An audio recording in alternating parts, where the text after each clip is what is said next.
Tucked on the lush island of Borneo, Brunei is one of those places that feels almost mythical. A rainforest kingdom wrapped in mist, silence, and the songs of creatures most of us have never seen. Here, rivers twist through emerald jungles. Mangroves whisper secrets to the sea. And hidden among the palms, you'll find some of the most rare and breathtaking bird species in Southeast Asia. From flocks of whistling ducks gliding over glassy wetlands, to tiny blue flycatchers glowing like fallen sapphires in the forest light, to the legendary storm stork, a bird so scarce that even scientists whisper when they speak its name. Brunei may be small, but in its skies, it's larger than life. Every flash of color, every echoing call, every wing beat tells a story of survival in a world that still feels untouched. So today, we're diving deep into its rivers, rising into its cloud forests, and chasing the shimmer of the impossible. To meet 15 rare and beautiful bird species you won't believe still exist in this quiet paradise called Brunei. The day in Brunei usually begins with mist over the wetlands, and the sound that breaks it isn't a rooster, it's a lesser whistling duck. You'd think a duck would quack, but not this one. This little cinnamon-brown water bird whistles, a soft, flute-like note that rolls across the marshes like the first breath of morning. They gather in flocks, dozens, sometimes hundreds. Floating so close together, they look like a patchwork carpet of feathers. From above, you might mistake them for lotus leaves until they suddenly rise, wings flashing chestnut and cream, whistling as one. It's nature's version of jazz, perfectly improvised, perfectly on beat. Unlike their northern cousins, these ducks don't bother migrating thousands of miles. Why would they? They already live in paradise, warm, wet, and full of snacks. Rice paddies, ponds, lotus lakes. It's an all-you-can-eat buffet. And get this, they often roost in trees. Yeah, ducks, in trees. Perching on branches like sleepy pigeons, sometimes 20 feet above the water. Evolution must have been in a playful mood that day. During breeding season, pairs get adorably domestic. They build nests hidden among reeds, lined with soft down, like tiny feather mattresses for future whistlemakers. Both parents share duties, guarding their eggs fiercely against monitor lizards and snakes. They might look gentle, but cross them, and you'll meet a surprisingly angry marsh puffball. Fun fact, their calls act like radar in foggy mornings. They whistle to stay in touch, letting the flock know who's nearby, who's lost, and who's just being dramatic. The lesser whistling duck isn't rare because of color or size. It's rare because of peace. It lives in harmony with water, sky, and noise. Never in a hurry, never out of tune. So here's the thought. If life gave you the choice between shouting to be heard or whistling to belong, which would you choose? If the lesser whistling duck was the calm musician of the marsh, then meet its adventurous cousin, the wandering whistling duck, a bird that believes every pond is a stage and every flight is a performance. You'll find them across Brunei's wetlands and forest edges, drifting in small groups, their reflections shimmering on the still water like moving brushstrokes. At first, they look similar to their lesser cousins. Same chestnut feathers, same soft voice. But there's one giveaway, that longer neck and darker, moodier look. It's like the cool older sibling of the duck world, mysterious, elegant, and just a little dramatic. They get their name from their habit of showing up where no one expects them. One week they're in Brunei, the next, gone. No passports, no flight plans, just wanderlust written in feathers. It's not true migration, more like curious drifting, and wherever there's water, they call it home. When evening falls, their whistles echo across the swamp, a soft chorus rising from the mist. It's peaceful, yet haunting, like nature humming itself to sleep. And if you've ever stood near them in the dark, you know that feeling. A strange calm that makes the world slow down. Fun fact, these ducks have webbed feet that act like paddles but can also perch on low branches, balancing perfectly while preening their feathers. Try doing that with flippers. Their nests float among reeds, built from grasses and down, barely visible until a gentle ripple gives them away. Both parents share the duty, feeding, guarding, guiding, proof that even wanderers can be devoted partners. The wandering whistling duck may not travel across continents, but it moves with purpose. Never lost, just exploring. It's a reminder that sometimes wandering isn't about distance, it's about rhythm. So here's my question. If you could go anywhere, not to escape, but just to see what waits beyond the next horizon, would you take the flight?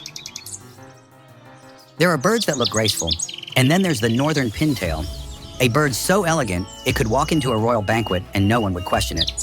Long neck, slim body, a tail that ends in two sharp feathers like quill pens dipped in silver. This isn't a duck, it's a poem in motion. Every winter, flocks of pinetails migrate thousands of miles from the north, across Asia, through monsoon winds, just to rest in the warm wetlands of Brunei. While most travelers complain about jet lag, these ducks arrive spotless, calm, and perfectly composed, as if the sky itself ironed their feathers. You can spot the males instantly: soft chocolate heads, crisp white necklines, and that needle-fine tail slicing the air like an arrow. They look like they just stepped out of a bird fashion magazine. The females? Subtle, mottled, elegant, the definition of quiet strength. But don't let the looks fool you. The northern pintail is built for speed. It's one of the fastest ducks on Earth, hitting up to 100 kilometers per hour in flight. That long neck and tail aren't just for show, they're aerodynamics perfected. Nature basically gave this bird a built-in jet upgrade. They feed gracefully too, dipping forward with that swan-like neck to snatch seeds and aquatic plants. No frantic splashing, no mess, just balance and rhythm. Fun fact, pintails are among the earliest migrants to arrive each year, often showing up before the monsoon rains. It's like they can read the weather better than humans. But despite their beauty, their story is fragile. Habitat loss and wetland draining have reduced their numbers worldwide. Still, they keep coming, returning to the same marshes generation after generation, as if loyalty itself had feathers. The northern pintail reminds us that grace isn't about slowing down. It's about moving through chaos without losing your elegance. So here's a thought. If the sky gave you wings sharp enough to outrun the storm, would you use them to flee or to find your way home? If ducks had comedians, the northern shoveler would headline every show. Just look at that face. A long, oversized bill that looks like someone glued a spoon to a perfectly respectable bird. But here's the punchline. That funny beak isn't a joke. It's genius. This duck's shovel-shaped bill works like a natural sieve, filtering out tiny insects and seeds from muddy water. While other ducks dabble politely, the shoveler stirs up the soup, slurping it like a pro. It's messy, efficient, and kind of hilarious. You'll find them visiting Brunei's marshes and flooded rice paddies during migration, mixing with local ducks like travelers, swapping stories at a tropical cafe. The males are impossible to miss. Green head, white chest, rust-colored sides, like someone painted them using leftover sunset. The females? Perfectly camouflaged in mottled brown, quietly keeping things organized while the guys show off. When they feed together, they spin in slow circles, several ducks forming a floating whirlpool, stirring up food. Scientists call it cooperative feeding. I call it duck-synchronized swimming. And yes, it's oddly mesmerizing. Fun fact, their beaks have around 110 fine comb-like lamellae along the edges, letting them strain even the tiniest crustaceans from the water. It's like eating soup with a built-in colander. And here's the kicker. Despite their goofy look, shovelers are among the most agile flyers. They lift off, almost vertically, zip across wetlands at high speed, and can twist midair like fighter jets dodging raindrops. Their journey doesn't end in Brunei. These ducks migrate across 3 continents, chasing warmth and wetlands. They're living proof that weird designs can go the farthest. The northern shoveler might not be the prettiest duck on the lake, but it's the cleverest. It turns what looks like a flaw into pure brilliance. So here's a question. If the world laughed at your design, would you change it or prove it works better than anyone imagined? If the bird world had a rock star, it would definitely be the tufted duck. A glossy black diver with a wild hairstyle and serious attitude. That little curl of feathers at the back of its head? Yeah, that's the tuft. It's not for aerodynamics, it's for style. And it works. You'll spot them gliding across Brunei's calm lakes and reservoirs, looking like they just stepped out of a music video. Slick black plumage, golden eyes, and that cool head tuft bouncing in the breeze. Even when they do absolutely nothing, they still look like they're posing for the album cover. The males are all sharp contrast, black and white, clean and bold. The females wear chocolate brown tones, understated but confident. Together they look like the yin and yang of pond fashion. But it's not just about looks. Tufted ducks are expert divers, plunging more than 15 meters deep in search of snails, mussels, and aquatic plants. They stay underwater for up to half a minute, then pop up like a cork, shaking their tuft dramatically, as if saying, "You missed my solo, didn't you?" Fun fact, they're one of the few ducks that prefer deep water to shallow ponds. While most dabble on the surface, the tufted duck dives headfirst into life. Literally. Their webbed feet work like twin propellers, and their compact body cuts through water with zero hesitation. And even their flight has rhythm. Short takeoff, fast beats, clean landings. Everything they do feels rehearsed, yet effortless. During breeding season, pairs form close bonds, nesting in dense reeds or along small islands. The female handles incubation, while the male guards nearby, often watching his reflection in the water because, well, confidence.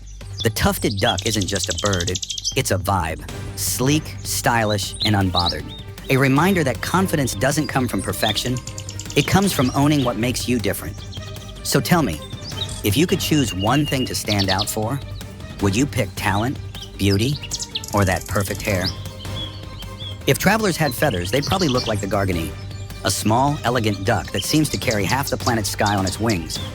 This little wanderer breeds in Europe and Central Asia, then takes off on an epic migration, crossing deserts, mountains, and oceans to spend winter in Southeast Asia. And yes, that includes Brunei, where it arrives like a tiny visitor from another world. They don't make a big entrance. No drama, no loud calls, just quiet ripples across the wetlands at sunrise. Males wear a silvery body with a bold white eyebrow stripe that curves across a rich brown head, like an artist's brushstroke made of light. The females? Subtle and speckled, blending perfectly into reeds. It's beauty and understatement, the kind that only shows itself when you're paying attention. Here's the amazing part. This bird weighs less than half a pound, yet it travels more than 5,000 miles each way. No maps, no GPS, just instinct and the stars. If that's not inspiring, I don't know what is. In Brunei's flooded rice fields, they feed delicately, sweeping their bills side to side through shallow water, filtering out insects and seeds. Their movements are graceful, calm, like poetry written in ripples. Fun fact, the garganey is one of the only ducks that doesn't quack. Instead, the male makes a gentle clicking sound, like water dripping into a quiet pond. It's subtle, mysterious, and oddly soothing. They arrive in small groups, rest for a few months, then vanish north again, leaving behind only silence and a few stray feathers floating on the surface. And every year, somehow, they find their way back. Same marsh, same sky, same rhythm. The garganey is proof that you don't have to be big or loud to be extraordinary. Sometimes the most powerful journeys are the quiet ones. So here's my thought. If no one knew the miles you traveled, would you still take the flight? If you've ever seen a duck on a pond, anywhere in the world, chances are you've met a mallard. They're like the global ambassadors of duckdom. The classic, the iconic, the feathered face of quack. But just because they're common doesn't mean they're boring. In Brunei's wetlands, the mallard shows up like a seasoned traveler. Calm, confident, and completely at home no matter where it lands. Think of them as the backpackers of the bird world. Friendly, adaptable, and always in the middle of something interesting. The male or drake is instantly recognizable. Emerald green head, yellow bill, white neck ring, and that perfect balance of brown and gray. It's like he got dressed for a wedding and never left. The female, on the other hand, wears soft brown tones that blend with reeds and mud. The quiet strength behind the bright partner. Together, they're more than a couple. They're a team. They mate for a season, share duties, and raise their ducklings with surprising discipline. Ever seen a line of baby ducks paddling behind their mom in perfect order? Yeah, that's a mallard's masterpiece of parenting. Fun fact, these ducks are the ancestors of almost every domestic duck on the planet. Your farm ducks, your park ducks, even the ones in old cartoons. All mallard family. They've basically conquered the world by just being good at being ducks. They feed by dabbling, tipping forward like floating teapots, tails straight up in the air while their bills search the shallows. It's practical and hilarious at the same time. Proof that efficiency and comedy can coexist. Despite being everywhere, mallards still migrate thousands of miles every year. Some fly from Siberia to Southeast Asia, pure muscle and instinct powered by wings. When they glide into Brunei's marshes at dusk, their silhouettes against orange water feel timeless. A scene that could belong to 1,000 years ago. The mallard isn't rare, it's eternal. Proof that you don't need to be exotic to be extraordinary. So here's the question. If you could go anywhere in the world and still feel at home, would you ever stop traveling? If ducks were sports cars, the green-winged teal would be the turbocharged compact. Small, fast, and ridiculously stylish. You might miss it at first. It's tiny, barely half the size of a mallard. But when sunlight hits those emerald green wing patches, it's impossible to look away. That shimmer isn't just color, it's attitude. These teal travel incredible distances, from the Arctic tundra to the tropics of Southeast Asia. And somehow, they do it with the energy of a bird running on espresso.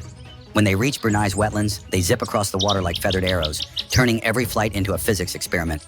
The males are dashing, chestnut head with a gleaming green stripe sweeping from the eye to the neck, and a delicate buff line that looks painted by hand. The females? Subtle, smart, beautifully camouflaged. The ones who actually make sure the species survives while the boys play fashion model. And their feeding technique? Classic teal chaos.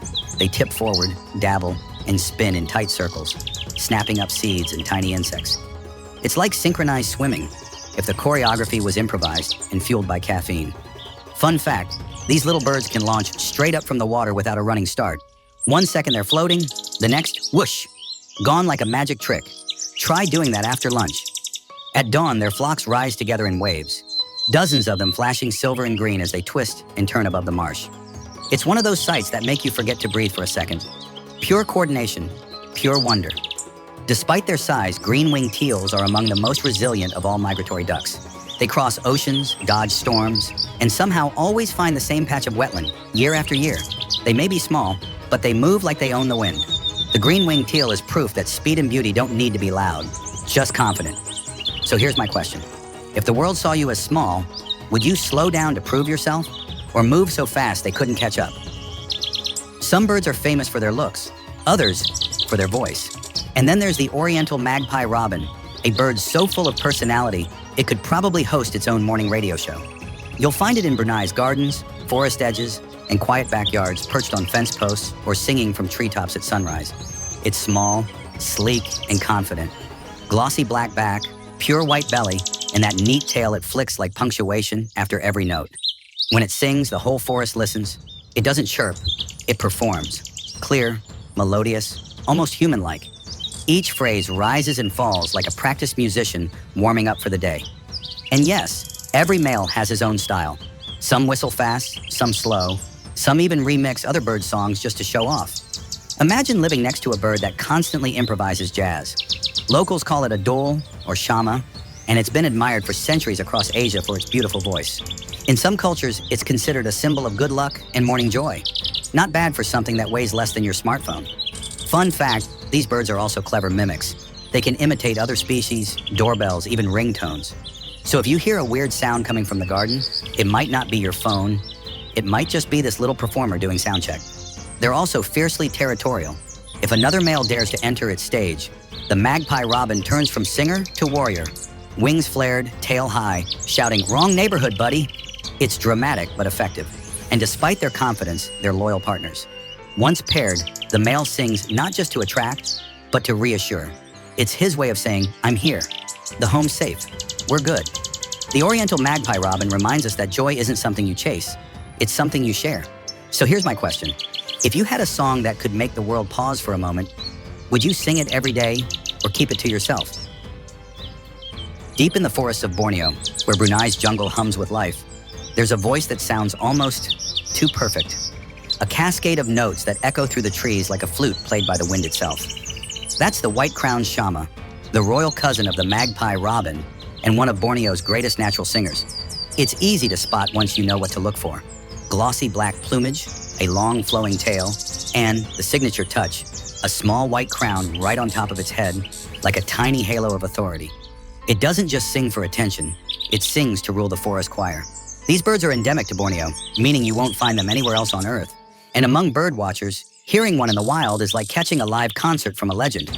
Their song isn't random, it's complex, layered, with precise pauses and echoes that bounce through the canopy. It's as if they've studied acoustics better than any sound engineer. Fun fact, the white-crowned shama can mimic over 20 different bird calls, rearranging them into its own compositions. Yes, you heard that right. It's basically a feathered DJ remixing nature's greatest hits. They're fiercely territorial too. A male will perch on the highest branch, singing loud enough to make his presence known across the valley. If a rival appears, the concert turns into a showdown. The louder bird wins. No violence, just pure vocal dominance. What makes them even more fascinating is how loyal they are. Pairs often return to the same nesting site every year, tucked inside dense undergrowth. The female builds the nest. The male stands guard, occasionally bursting into song, like a proud husband cheering from the sidelines. The white-crowned shama is more than just a bird. It's the soundtrack of Borneo's spirit. Elegant, elusive, and full of pride. So here's a thought. If your voice could reach across a forest, would you use it to compete or to connect? Every now and then, nature gets its color palette just right. And the proof of that perfect moment? The verditer flycatcher. You'll see it perched alone on a thin branch, glowing like a drop of turquoise sky that forgot to fly away. It's not bright blue, it's electric. That shimmering, dreamlike shade of blue-green that makes you blink twice, wondering if your eyes are lying. In Brunei's highland forests and gardens, this little bird stands out like a piece of jewelry against the dark green leaves. Even its belly and face are dusted in blue. No dull side, no camouflage, just pure confidence. But don't let that chill look fool you. It's a serious hunter. Flycatchers live up to their name. They perch, wait, and then launch into mid-air acrobatics to snatch insects with split-second precision. It's like watching a sapphire boomerang come to life. And yes, it's solo by nature. While other birds hang out in flocks, the verditor prefers the quiet.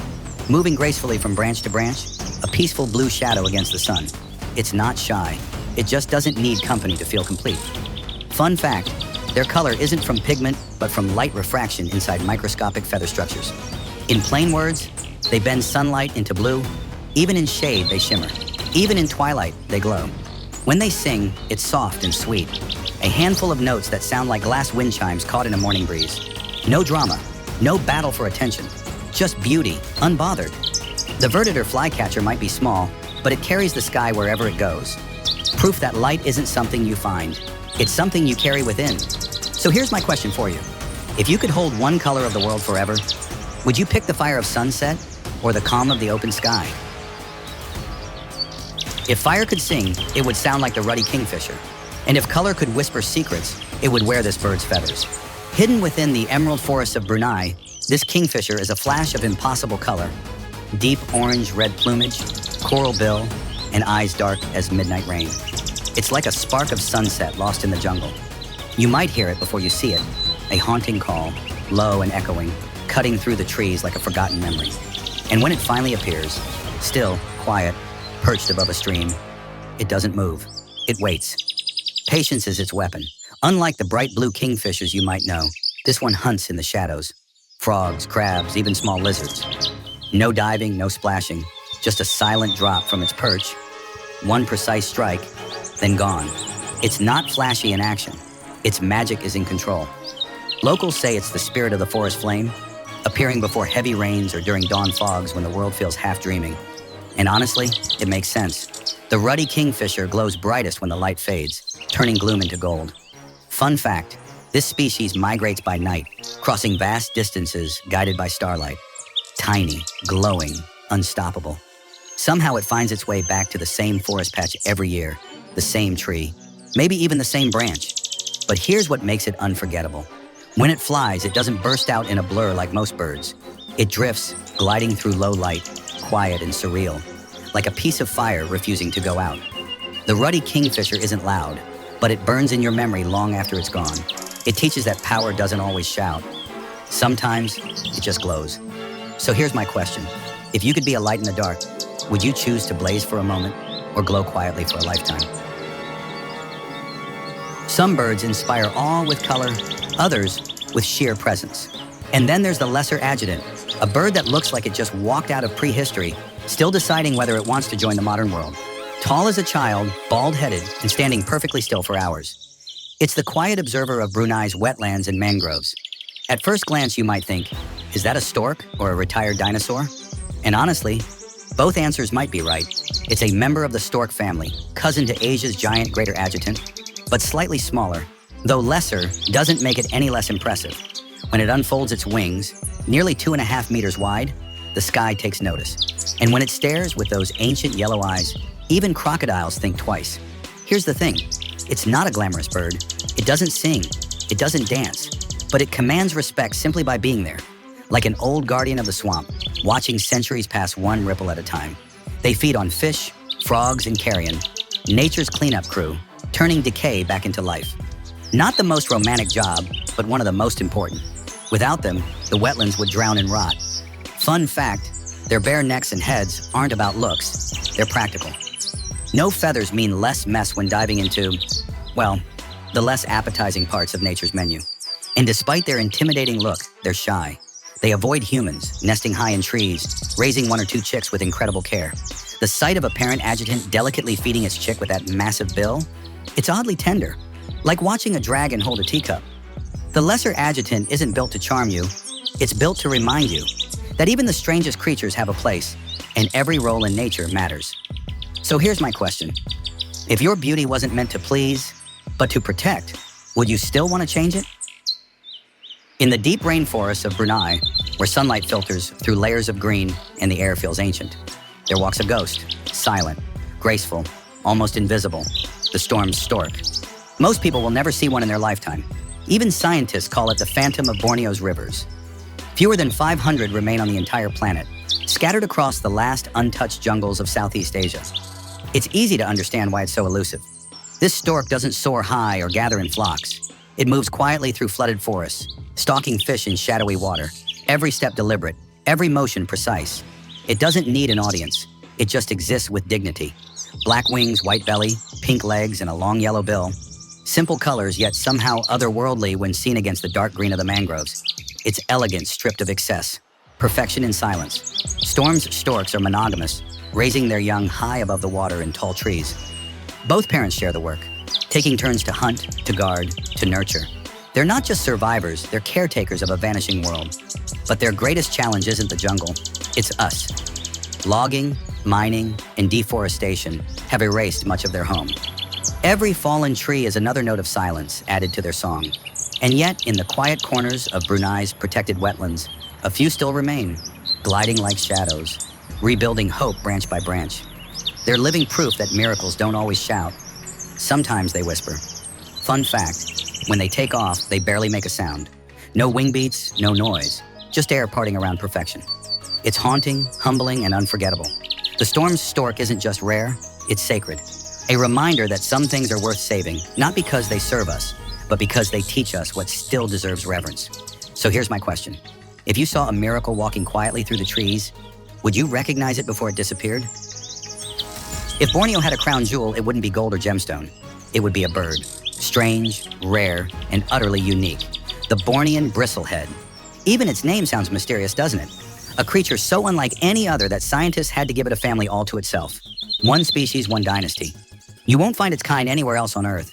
Only here, in the rainforests of Brunei and northern Borneo, where mist wraps the trees and secrets cling to the air. At first glance, it looks like a riddle made of feathers. A black body, bright red head, and tiny orange bristles that stick out like sparks of fire. Not quite a crow, not quite a shrike. Just something ancient that decided to stay hidden. It moves through the treetops in small flocks, whispering across the canopy like an exclusive club of forest ghosts. Their calls are eerie, a mix of crackles, whistles, and mechanical notes that sound almost digital. If the jungle had Wi-Fi, these would be the notifications. And here's the twist. For centuries, nobody knew where to place it on the bird family tree. It's that unique.